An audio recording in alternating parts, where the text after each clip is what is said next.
Well, hello, hello. Let's get really honest with ourselves today. Should we do that?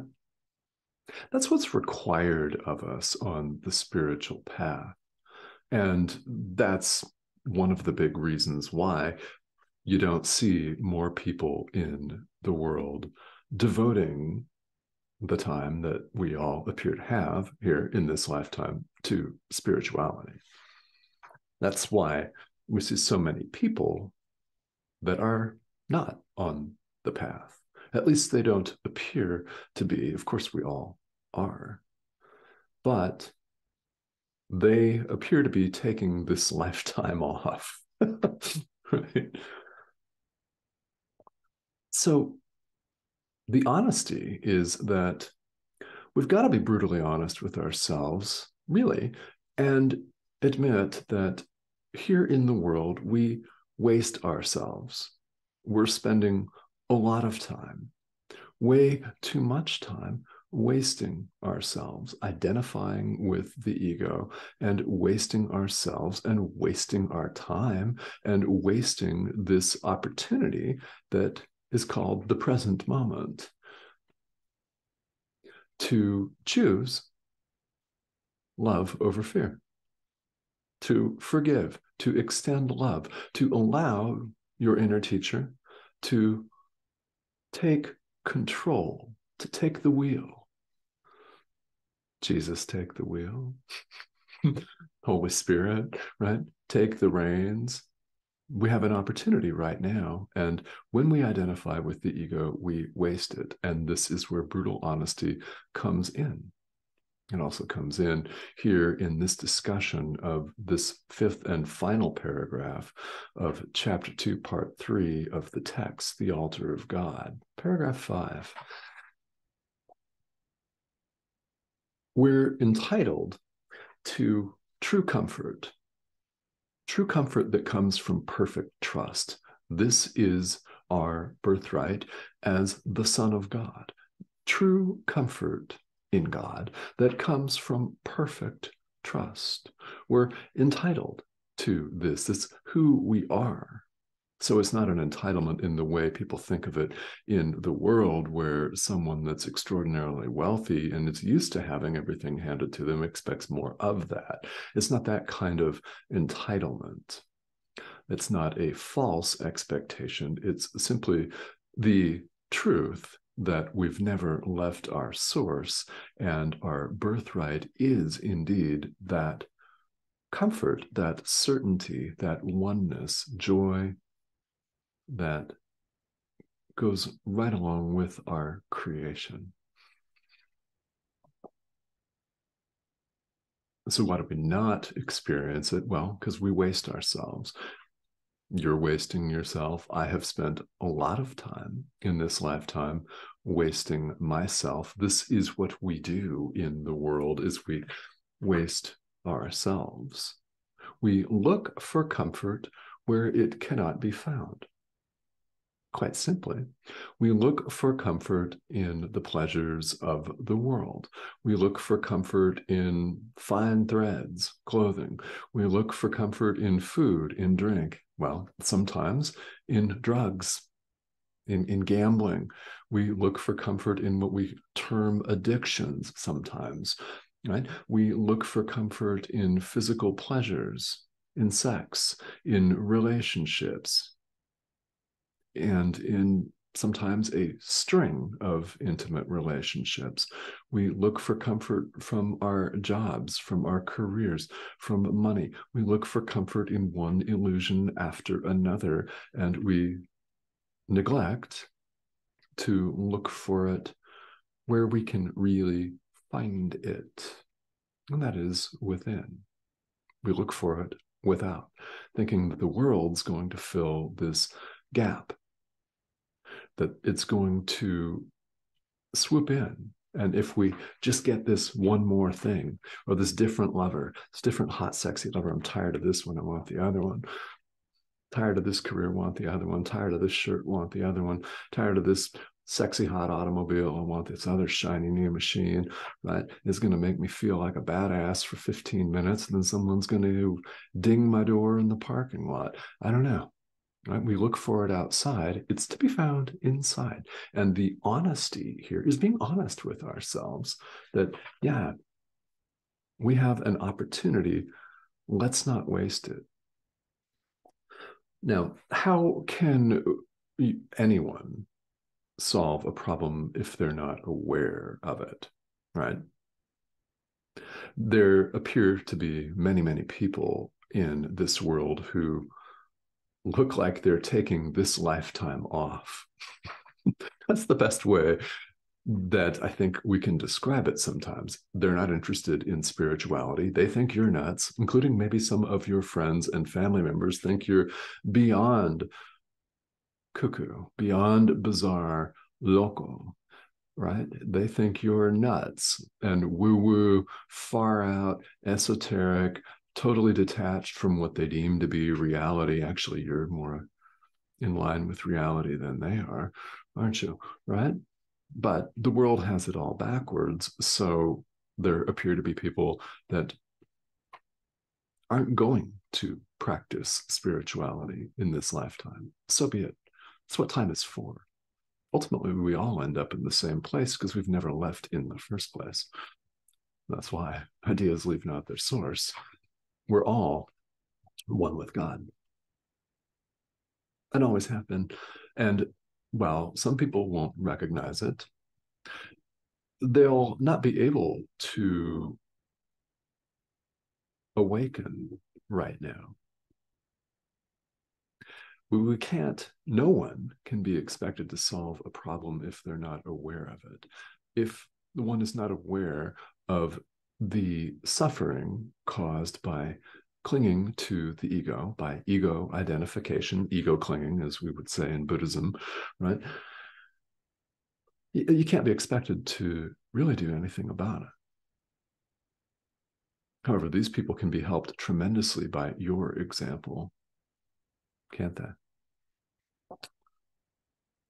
And the honesty comes in when you start on the path too, doesn't it?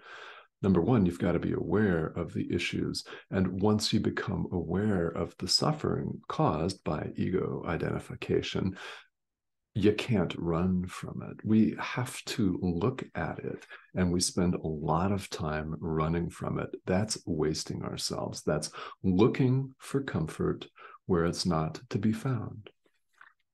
In illusion, in a new car, in a new lover, a new career, a bigger, fancier home,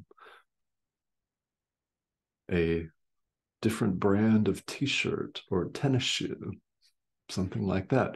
I mean, we really do. We look for comfort where it cannot be found. It is to be found within. And honesty is required on the path. I'm very fond, as you know, of saying that this is an adult endeavor.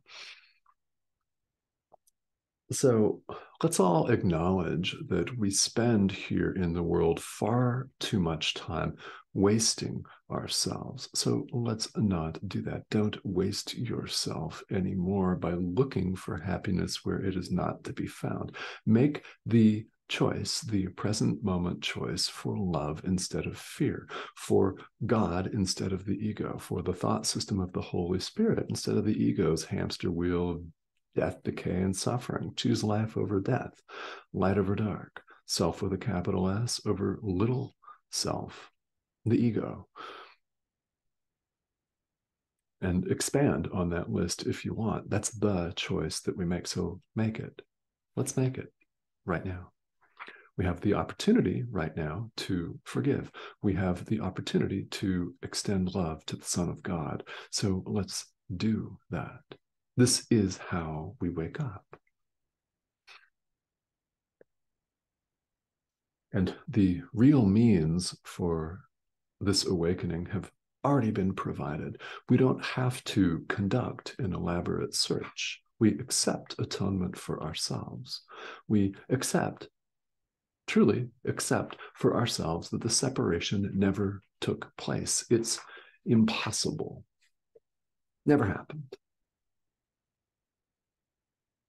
No, quite naturally, that may not be something that you're ready to accept. And if you're not, that's all right. One day you will be.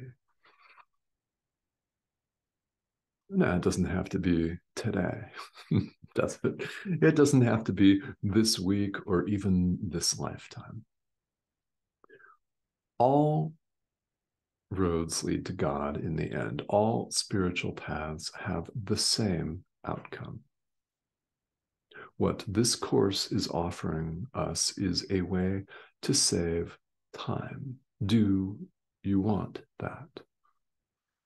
That's a question that we all must ask ourselves, and only we can answer. I can't answer for you. Happily, I don't want to answer for you. Do it yourself, right? I've got to do it myself.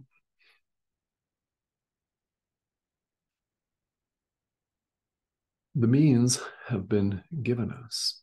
And along the way, we come to realize the purpose of this world, which is not just to have elaborate feasts and a nice bottle of wine. That's not the meaning of life, although it's fun. The world is for healing the separation. How do we do that? Accept atonement for ourselves and forgive the true forgiveness that this course talks about and teaches. Recognizing illusion for what it is, forgiving what appear to be external objects, people, feelings, situations, anything that causes us discomfort in the world, anything that appears on the screen, so to speak, of life, anything that disrupts our peace is an opportunity to forgive.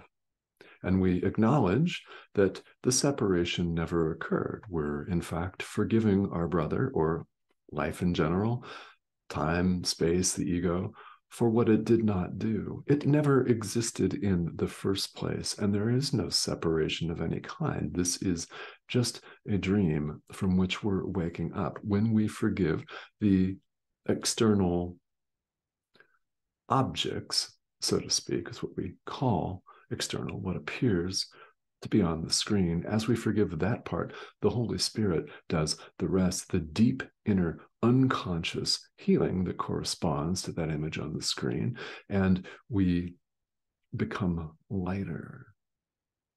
You become more loving, more forgiving, and you begin to have experiences here in the world that will, in fact, look differently for each one of us.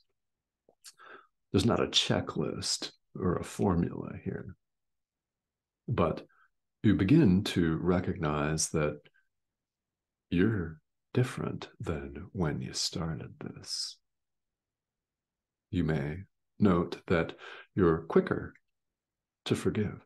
You're quicker to recognize illusion and suffering for what it is and not deceive yourself about it. You're more honest with yourself. You're more honest in recognizing when you're wasting yourself and bring yourself back. It's a living, breathing, waking meditation, isn't it? It's exactly the same thing as a seated meditation where one receives an instruction to place one's awareness on something like the breath or a mantra or sound or an object, or if it's a guided meditation, to pay attention to the words of the guide. Life is like that. You notice yourself distracted, carried away, wasting yourself. Bring your awareness back to the breath. Bring your awareness back to true forgiveness. Bring your awareness back to the truth about yourself as the Son of God, perfect, healed, and whole, one with his Creator, one with. Bring your awareness back every time you notice yourself distracted.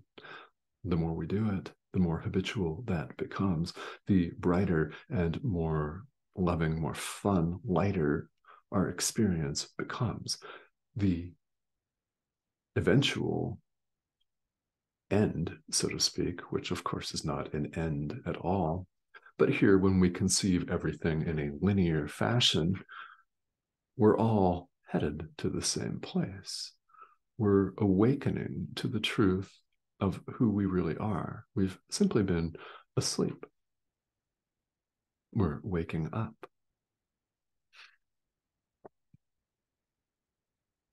Everything that happens in the world is for healing the separation. Every single thing. Now, when we experience something really, really amazing and beautiful, like a beautiful sunset or a walk on the beach or a beautiful bottle of wine, yeah, one that you want to just savor, and you wish that the bottle had more than 750 milliliters because it's so damn good and uplifting, right? All of those things, when we notice those are also symbols. It's symbolic of our beauty. The sunset is symbolic of our limitlessness, a limitless desert or mountain sky, or the stars at night are symbolic of our beauty. They're symbolic of our radiance. They're symbolic of our joy, our limitlessness as Christ. I invite you to see it that way. And everything that disrupts our peace, that makes us unhappy, sad, judgmental, anything, we recognize this by how it makes us feel. Anything that is not joy, and boundless joy at that, is an opportunity to forgive. We forgive what appears to be the external object. The Holy Spirit does the rest, the deep unconscious healing. I mean, he's got to do that, right? The Holy Spirit, it's got to do that because we're not even aware of it. It's unconscious. The whole world is for healing the separation. That's what it's for. It's for healing the separation, and the atonement is the guarantee that we'll succeed. How is that the guarantee that we'll succeed? Well, the separation never occurred. Therefore, we will succeed. We've got to. The more in practice that you can remember this, the less you'll waste yourself. The less you'll waste your time looking for happiness where it's not to be found. All right. Thank you, as always, for joining me. And what I really appreciate more than anything else is your commitment and your dedication to spiritual practice. This is the highest form of offering you can give the world, anyone, yourself and everyone else in your life who will benefit from your example. They will benefit from your forgiveness. They will benefit from your study and practice of this material when you show up more loving, when you show up lighter, as light, as love, which is who you are. How do I know? It's because that's who I am too. And we're one. One is one.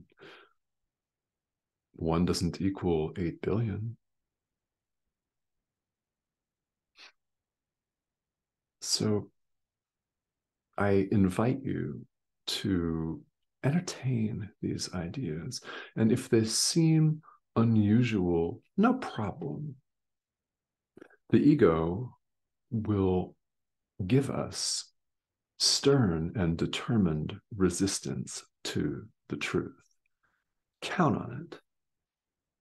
The more we practice true forgiveness, the more we put these ideas into practice, and the more often you remember to accept atonement for yourself, the easier, in a way, it becomes, the more effective your practice becomes. It's about developing a habit.